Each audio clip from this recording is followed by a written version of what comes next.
Hello बच्चों, आज हम वसंत पुस्तक का चैप्टर 9 कबीर की साखियाँ करेंगे। कबीर जी जो हैं इस चैप्टर के अंदर मनुष्य जाति के गुणों को बड़ा नहीं कहते। वह कहते हैं मनुष्य जाति जो है उसके गुणों से बड़ी नहीं होती। अपशब्द के बदले अपशब्द कहना कीचड़ में हाथ डालने जैसा है। कबीर जी इन दोहों में अपनी मानव की जो प्रवृत्ति होती है उनको बताते हैं।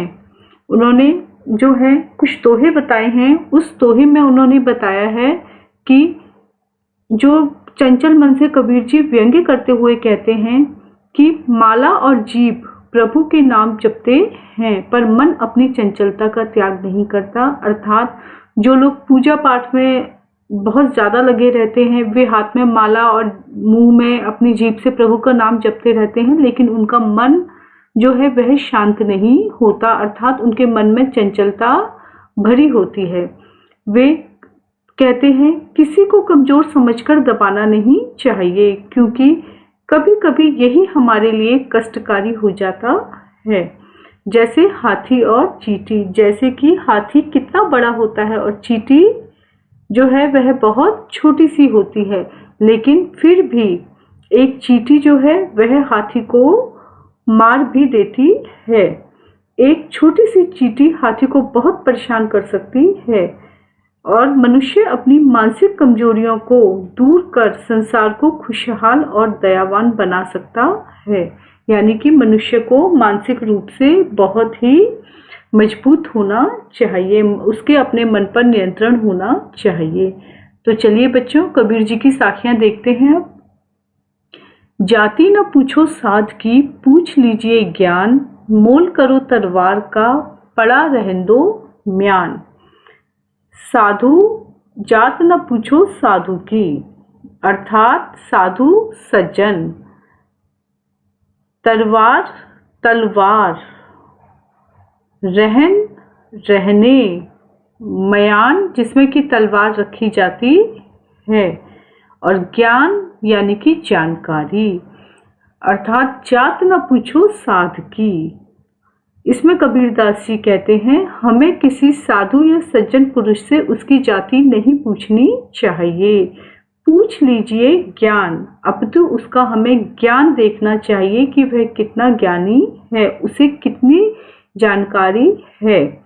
अर्थात मनुष्य को उसकी जाति के आधार पर कभी भी हमें जो परखना नहीं चाहिए, उसके ज्ञान के आधार पर उसे परखना चाहिए, क्योंकि ज्ञान जो है वह श्रेष्ठ होता है।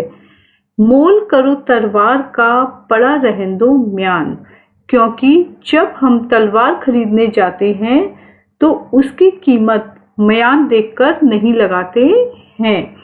अर्थात जब हम तलवार देखने जाते हैं, तलवार खरीदने जाते हैं, तो हम तलवार की कीमत लगाते हैं। जो उसकी जिसमें हम तलवार को रखते हैं उसे म्यान कहते हैं। उसकी कीमत म्यान को देखकर नहीं लगाते हैं।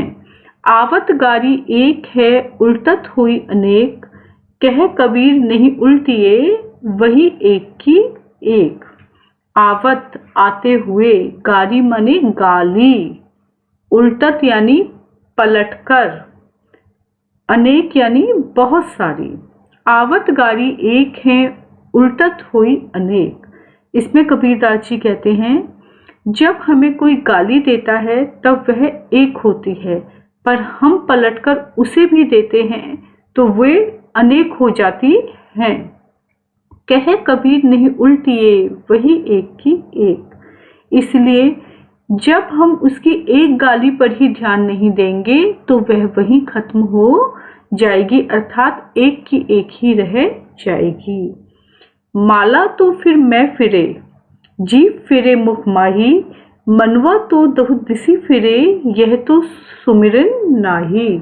इसमें कबीरदास जी कहते हैं माला, माला यानी जो कि हम पूजा पाठ करते हैं तो माला जपते हैं, वो वाली माला। कर हाथ, जीभी जीभ, माही में यानी मुख माही, मुख में, मुंह में, मनवा मन, दिसी दसों, और दहु जो होता है वह दसों, और दिशि यानी दिशाएं।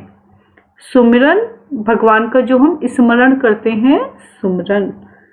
तो इसमें कबीरदास जी कहते हैं, माला तो कर में फिरे, कि हाथ में तो वह माला लेकर फिरता है, जीभ फिरे मुख माही, और जो मुख में जीभ से वो मतलब राम राम राम राम वो प्रभु का स्मरण करता है।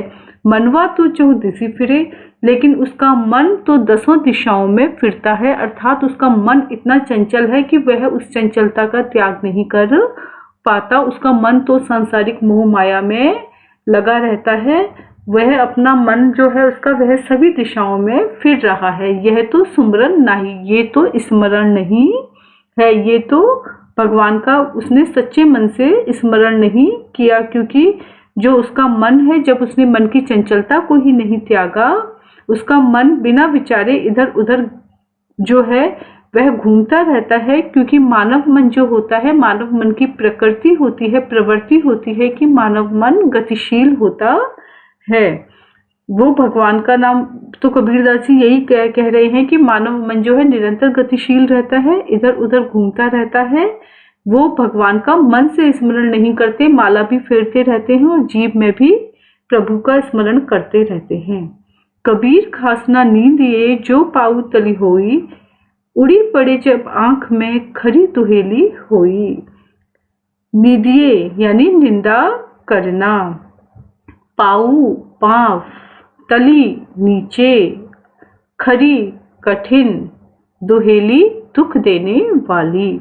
इसमें कबीरदास जी कहते हैं, कबीर घासना नींदिए, कि हमें कभी घास को छोटा समझकर उसे दबाना नहीं चाहिए। जो पाँव तली होई, क्योंकि जब घास का एक छोटा सा तिनका भी उड़ी पड़े जब आँखी में, जब वह उड़कर एक घास का छोटा सा तिनका भी आँख में आ जाता है, खरी दुहेली हुई, तो बहुत कठिनाई होती है, बहुत दुख होता है। अर्थात हमें उसे छोटा समझकर जो है उसे पैरों के तले नहीं कुचलना चाहिए। इसमें कबीरदास जी घास के माध्यम से बता रहे हैं कि घास को कभी भी हमें छोटा समझकर उसे दबाना नहीं चाहिए, क्योंकि घास का जब यही एक छोटा सा तिनका हमारी आंख में गिर जाता है तो बहुत दुख देता है। अर्थात इसके माध्यम से कबीर जी कह रहे हैं कि हमें किसी को भी छोटा समझकर उस पर अत्याचार नहीं करना चाहिए, उसे दबाना नहीं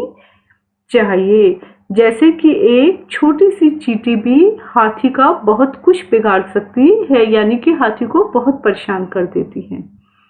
जग में बैरी कोई नहीं, जो मन शीतल होए, या आपा को डारी दे, दया करे सब कोय। जग यानी संसार, बैरी शत्रु, शीतल शांति, आपा स्वार्थ। इसमें कबीरदास जी कहते हैं, मनुष्य का मन अगर शांत है तो संसार में कोई उसका शत्रु नहीं हो सकता। जग में बैरी कोई नहीं, इस संसार में कोई उसका बैरी शत्रु नहीं है। जो मन शीतल होए, अगर उसका मन शांत है तो इस संसार में उसका कोई शत्रु नहीं है। या आपा को डारी दे, यदि सभी मनुष्य, आपा यानी स्वार्थ, डारी माने त्याग दें, यदि सभी मनुष्य अपने स्वार्थ को त्याग दें, अर्थात सभी दयावान बन जाएं, तो दया करे सब कोय, अर्थात मनुष्य सभी पर दया करे, अपनी कमजोरियों को दूर करके संसार में हमेशा दया और प्रेम फैलाना चाहिए। थैंक यू बच्चों।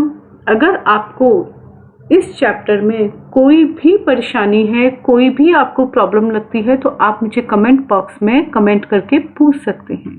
Thank you. प्लीज़ आपने अगर अभी तक मेरा चैनल लाइक और सब्सक्राइब नहीं किया है तो प्लीज़ इसे लाइक कीजिए और सब्सक्राइब कीजिए। Thank you.